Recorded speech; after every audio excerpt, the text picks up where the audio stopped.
భారీ అంచనాల మధ్య విడుదలైన ఈ సినిమాకు మారుతి దర్శకత్వం వహించారు.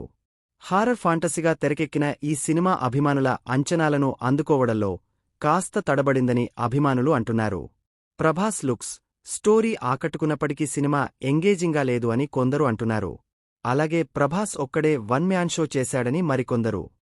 మారుతి చెప్పినంత లేదు అని ఇంకొందరు అంటున్నారు. కాగా రాజా సాబ్కు వస్తున్న టాక్పై దర్శకుడు మారుతి స్పందించాడు. 10 రోజుల తర్వాత ప్రభాస్ సత్తా ఏంటో తెలుస్తుందని మారుతి అంటున్నారు.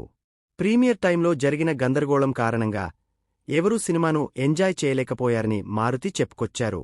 ఇలాంటి సినిమాలకు ముందు మిక్స్ టాక్ రావటం కామనే.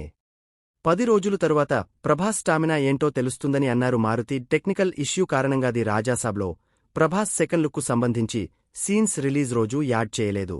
ఈ రోజు శనివారం ఈవినింగ్ షో నుంచి ఆ సీన్స్ కూడా యాడ్ చేస్తున్నాం. ఎడిట్ చేసిన వర్షన్ థియేటర్లలో ప్రదర్శించబోతున్నాం. సోమవారం నుంచి నార్మల్ టికెట్ రేట్స్కే సినిమాను ప్రదర్శిస్తాం అని మారుతి అన్నారు. కాగా రాజా సాబ్ సినిమా నిరాశపరిచిందని ప్రభాస్ అభిమానులు ఆందోళన చేస్తున్నారు. కొందరు అభిమానులు మారుతిని సోషల్ మీడియా వేదికగా ట్రోల్ చేస్తున్నారు. మరి కొత్త సీన్స్ యాడ్ చేసిన తర్వాత సినిమా రిజల్ట్ మారుతుందేమో చూడాలి.